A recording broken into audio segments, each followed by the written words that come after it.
Australia is witnessing a surge in investments in new infrastructure, towering skyscrapers, and colossal renewable energy initiatives. Notably, there are plans for a substantial solar farm that aims to transmit electricity over 4,000 kilometers under the sea to Singapore. While many of these developments are progressing smoothly, a few projects are grappling with delays, billion-dollar cost overruns, and construction challenges. So, what exactly is causing these setbacks, and can Australia's ambitious megaprojects ultimately achieve success? In this video, we delve into the current status of the 5 largest construction projects in Australia. Australia has been a pioneer in renewable energy for over half a century. In 1974, the completion of the Snowy Mountains hydroelectric scheme marked a megaproject hailed as one of the civil engineering wonders of the modern world. Comprising 16 dams, 145 kilometers of tunnels, and 8 power stations, it currently provides 4,500 gigawatt-hours of electricity to Sydney, Canberra, and Melbourne, meeting the energy needs of nearly 4 million households annually. Now, Snowy 2.0 represents the next leap in moving away from carbon dependence. This project involves connecting 2 dams through a 27-kilometer hydro-pump waterway, creating a massive energy storage system to enhance overall efficiency. However, the construction journey has been far from seamless. The project management, armed with 3 tunnel boring machines, initially believed they could navigate through the highly variable conditions, including soft and sandy ground. In 2021, after a mere 146 meters of progress, their optimism waned when one of the machines collided with soft ground, creating an unintentional 10-meter-wide sinkhole. Stabilizing the area took several months, with workers forced to evacuate due to a hazardous chemical breach. Snowy 2.0 is now at least 4 years behind schedule, and the cost has surged from an initial estimate of $1.3 billion to almost $8 billion. In addition to the tunnel boring challenges, the global pandemic disrupted supply chains and on-site work, leaving the project only 40 completed to date, originally anticipated for completion in 2021. The revised estimate now points to December 2028. This investment in renewable infrastructure in Australia is also luring private capital, seeking to leverage the ongoing transition. One of the most groundbreaking renewable megaprojects on the horizon is the Australia-Asia Power Link. The concept involves the creation of an expansive solar farm, spanning 15,000 hectares in the Northern Territory of Australia. This solar farm aims to transmit 6.4 GU of energy through an 800-kilometer transmission line to Darwin in the country's north. Subsequently, the energy would be transported via a high-voltage undersea cable, covering a distance of 4,200 kilometers through Indonesia, ultimately delivering 2.2 gigawatts to Singapore, sufficient to power every household in the city-state. The current estimated investment required for the project is approximately $27 billion. Indonesia has already granted a subsea survey permit, and Singapore has expressed its interest in importing power. Despite these promising aspects, the project faces challenges in terms of management.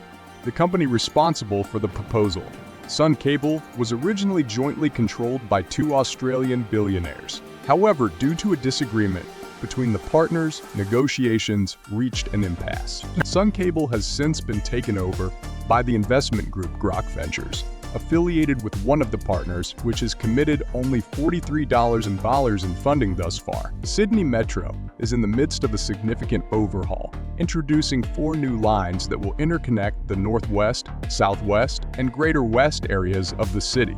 This expansion aims to take commuters beneath the Sydney Harbour, traversing through central city stations, and incorporating a new rail line directly to the Western Sydney Airport. The inaugural line, operational since 2019 and featuring 13 stations, holds the distinction of being the country's first fully driverless metro, engineered with specially designed doors and mechanical gap-filling mechanisms. It prioritizes automated safety. While the initial line was completed $666 under budget, and a second line is in its final testing phases, other sections of the project have encountered more complexities.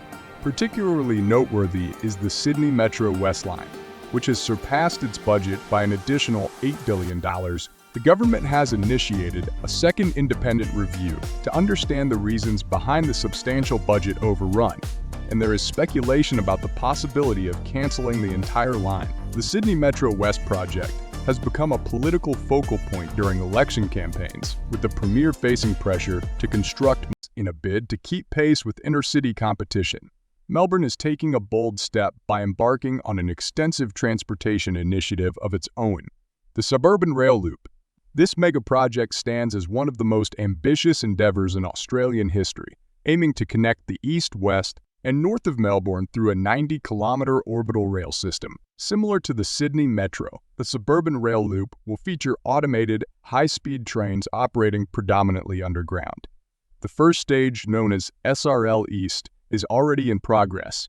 However, the project has been shrouded in controversy since its inception. The plan was unveiled just months before the 2018 state election, with the government suggesting that the entire suburban rail loop could be realized for $33 billion. Disputes within the government have contributed to prolonged delays in the construction of a much-needed airport in Sydney, a necessity that has been evident since 1920. The Kingsford Smith Airport, the primary travel hub to and from the city, lacks the capacity for expansion due to constraints on additional runways and piers on the mainland. Considering an offshore expansion was initially on the table, it was ultimately dismissed due to concerns about airspace congestion, heightened environmental damage, and increased noise pollution. Furthermore, the airport imposes a nightly 7-hour flight ban to protect local residents from noise, potentially contributing to the higher cost of flights to Australia. Research indicates that the construction of a new airport is imperative before 2030 to avoid an estimated $60 billion lost to the national economy over the next 4 decades. Consequently, construction is underway at Badgerys Creek, a site located 44 kilometers west of Sydney's city centre. While the land was acquired between 1986 and 1991 for this purpose, it faced delays when, controversially, the government chose to build a third runway at Kingsford Smith in 1989. The project gained momentum in 2014 when an analysis confirmed Badgerys Creek as the most suitable location, allowing for continual expansion. In 2018, the Western Sydney International Airport commenced groundwork with a budget of $3.05 billion allocated for the entire bill. The initial stage involves constructing a 3,700-meter runway, a terminal, and facilities to accommodate up to 10 million passengers annually. Additionally, it will be linked to a new rail line as part of the ambitious Sydney Metro system. More details on that to come.